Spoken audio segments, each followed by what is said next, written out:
अस्सलाम वालेकुम नाजरीन, मेरा नाम अली रज़ा है और आप देख रहे हैं कराची टुडे। नाजरीन, पेट्रोल की कीमतों में इजाफा होने से मसला ये है, उसका असर वो मुख्तलिफ उन चीज़ों के ऊपर देखता है यहाँ का शहरी जो कि उसकी ज़िंदगी में रोज़मर्रा की ज़रूरत कहलाई जाती है। वो अशिया हो, वो दूध हो, वो दही हो, वो दीगर और मामलात हों, उसकी कीमतें भी बिल्कुल उसी तरह जुड़ी होती हैं। और अब हम ये देख रहे हैं कि पेट्रोल की कीमतें जिस सतह पर जाती दिखाई दे रही हैं, जिस सतह पर पहुँचा दी गई हैं, जिस सतह पर इस शहर के लोगों से, इस मुल्क के लोगों से जिस तरह इस कीमतों को लिया जा रहा है, उससे ना सिर्फ आम शहरी बल्कि ताजिर बिरादरी भी परेशान होकर रह गई है। तसव्वुर नहीं कर पा रही किस तरह अपनी ज़िंदगी जो है वो गुजार सकेंगे, कितने टैक्सेस हैं, कितनी यूटिलिटी बिल्स हैं, किस किस को किस किस तरह जो है वो अदा किए जाएंगे।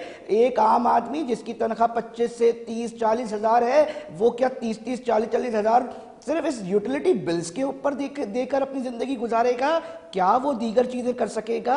ये एक अहम इशू था जिसके ऊपर हम देख रहे थे कि बड़े पैमाने पर इतना बड़ा मसला है मगर आवाज़ें नहीं उठ रही। तो एक अनोखा एहतजाज इस शहर के अंदर किया गया है और हमेशा देखते हैं हम कि कराची के अंदर ही बहुत ही सियासी हो या दीगर हो, वो आवाज़ें तो उठती हैं, मगर आज समाजी कारकुन ने हम देखा कि उन्होंने मुफ्त पेट्रोल का एक एहतजाजी अलामती तौर पर एहतजाज की कॉल दी और हम देखा कि बड़ी तादाद में लोग वहाँ पर जमा हो गए।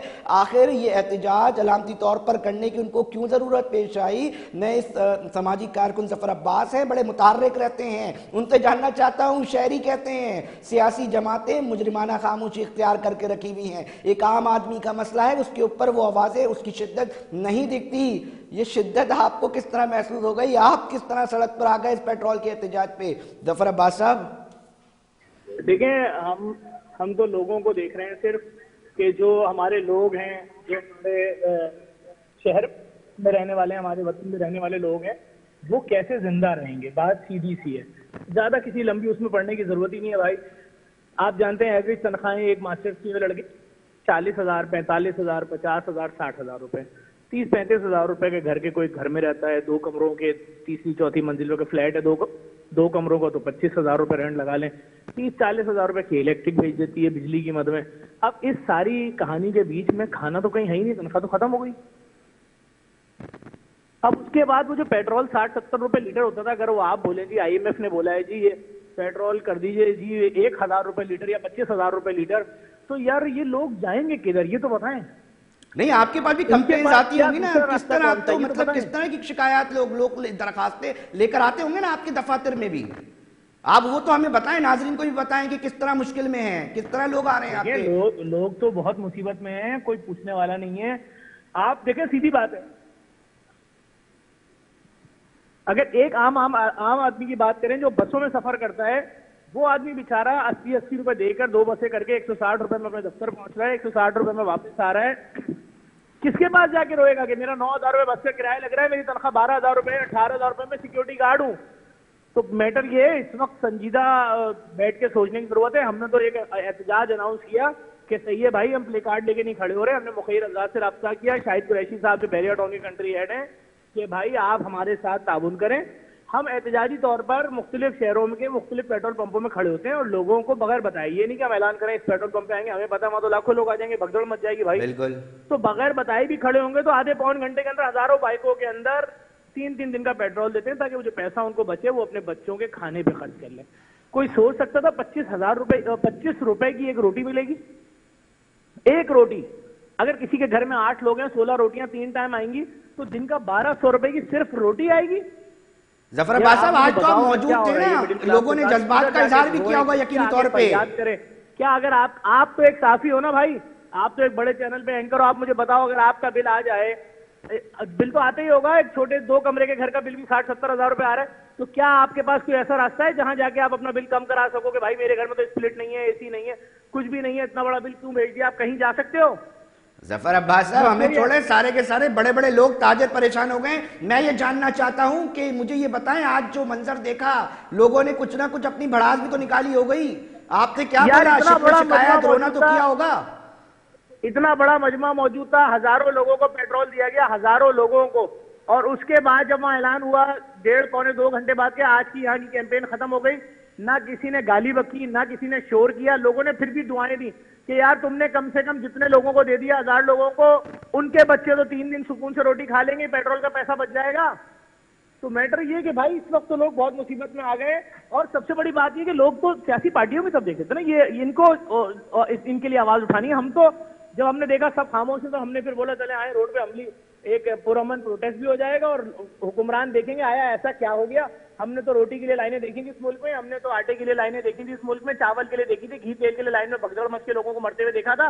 ये कौन सी लाइनें, हजारों आदमी पेट्रोल पंपों में खड़े हैं पुरअमन तरीके से और पेट्रोल डलवा रहे हैं, झोली उठा उठा के दुआएं दे रहे हैं, रो रहे हैं, गले मिल रहे हैं और जा रहे हैं, ये क्या हो रहा है। तो हमने ये प्रोटेस्ट शुरू कर दिया, पूरे पाकिस्तान में करते रहेंगे। अच्छा, ये सिर्फ कराची की तहत तक नहीं है, ये आप दीगर शहरों में भी लेके जाएंगे?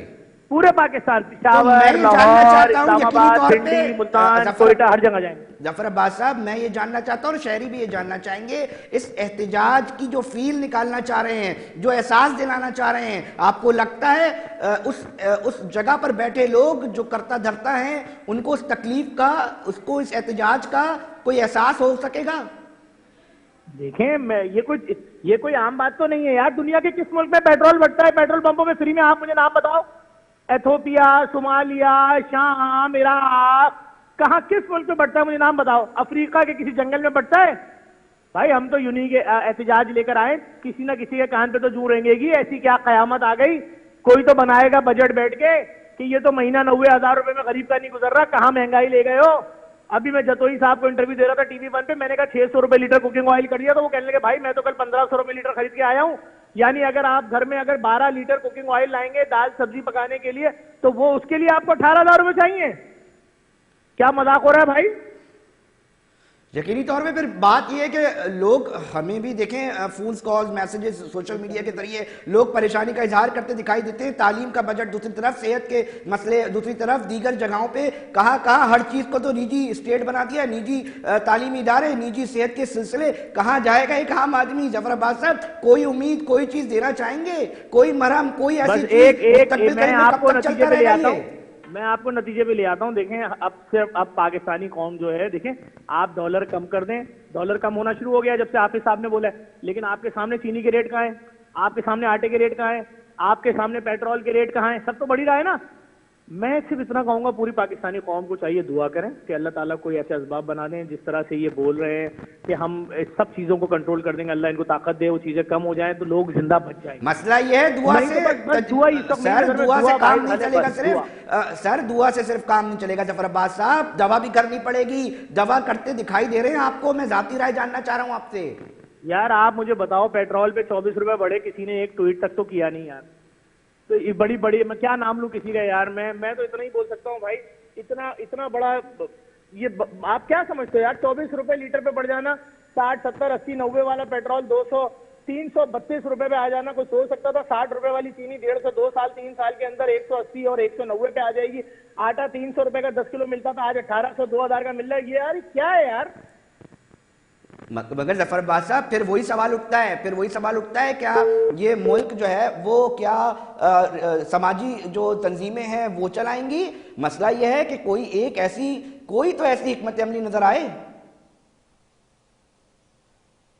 मेरे ख्याल से लाइन ड्रॉप हो गई है। नाज़रीन, हम दोबारा कोशिश कर रहे हैं, मगर बात यह है ये एहतजाज क्यों करने पड़ रहे हैं समाजी जो कारकुन हैं, समाजी तंजीमें हैं, दीगर भाई? मसला यह है कि अब लोगों की चीखें निकल कर उनकी बस हो गई है। वो ये चाह रहे हैं कि कोई तो आए, कोई तो बंदा आए कि हमारी इस मुश्किल से हमें निकाले। ये कैसा सिस्टम है? ये कहाँ पर हम खड़े हो चुके हैं? कहाँ पर हमें लाकर खड़ा किया जा रहा है? और मजीद कब तक? मतलब एक दिन बता दिया जाए, कोई बंदा बोले कि जी ये दिन इतने मुश्किल हैं, इतने दिन तक कटेंगे और उसके बाद जो है वो बेहतरी की तरफ आ जाएंगे। मगर सूरत हाल यहाँ पर ये दिख रही है नाज़रीन कि किसी को नहीं पता, बल्कि लोगों के जहनों में उठ रहा है ये सवाल कि शायद ये अभी जो सूरत हाल है इससे मज़ीद ख़राब जाएगी। जब ये सोचें जहनों के अंदर जो है जन्म लेंगी तो यकीनी तौर पर बिगाड़ का सामना होगा। यहाँ का ताजर भी परेशान होगा, यहाँ का एक आम शहरी भी परेशान होगा, और ये जो फिज़ा कायम होगी इसको मजमूई तौर पर इसका नुकसान जो है वो ज़ाती तौर पे मैं कहता हूं कि बहुत ज़्यादा जगहों पर इस मुल्क के रहने वाले लोगों पर पड़ेगा। तो यकीनी तौर पे हम यही दरख्वास्त करते हैं अपने प्रोग्राम के ज़रिए भी, और यही चाहते हैं कि ऐसे लोग ऐसी हिकमत अमली अब भी बना लें कि कम से कम एक आम आदमी अपनी सफ़ेद पोशी के साथ ज़िंदगी गुजार सके। नाजरीन, एक इंपॉर्टेंट इशू था, एक अनोखा एहतजाज था, इसलिए ज़फ़र अब्बास साहब को जो है समाजी कारकुन है उनको हमने अपने प्रोग्राम में लिया और उनसे बातचीत की कि आखिर क्या ज़रूरत थी। सियासी जमातें जो है मुजरिमाना खामोशी इख्तियार कर रखी है, वो कब अपनी मुजरिमाना खामोशी जो है वो तोड़ेंगी, ये शहरी सोचते हैं। तमाम ये इंपॉर्टेंट इशू था, इसके बाद हम एक और एक अहम इशू के ऊपर बात करेंगे नाजरीन, मगर अभी चलते हैं ब्रेक पर और हमारे साथ ही रहिएगा, हम फ़ौरन लौटेंगे।